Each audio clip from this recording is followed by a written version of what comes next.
नमस्कार, आप देख रहे हैं कोशी वॉइस का पॉलिटिकल स्पॉटलाइट। आज हम आपको दिखाएंगे नेताओं की ताजा खबरें सीधे उनके जुबानी। আমি পরিসংখ্যান দিই আপনাদের। এই ধূপগুড়ি বিধানসভায় 85,500 মায়েদের আমাদের সরকার প্রতি মাসে লক্ষ্মীর ভান্ডার দিচ্ছে। খালি ধূপগুড়ি বিধানসভা, জলপাইগুড়ি জেলা না।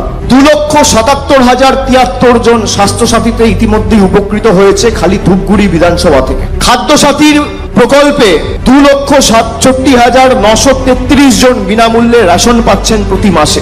বাংলা আবাস যোজনায় 7,713 জন শেষ 2 বছরে, 11 থেকে বলছি না, খালি 24 সালে আর 25 সালে 7,713 জন কেন্দ্র সরকারের কোনো সহযোগিতা আর সাহায্য ছাড়া মাথার ছাদ পেয়েছে, আবাসে বাড়ি পেয়েছে এই ধূপগুড়ি বিধানসভা থেকে। রূপশ্রী প্রকল্পে 15,466 জন বোনেরা উপকৃত হয়েছে। কৃষক বন্ধু প্রকল্পে 29,234 জন উপকৃত হয়েছে।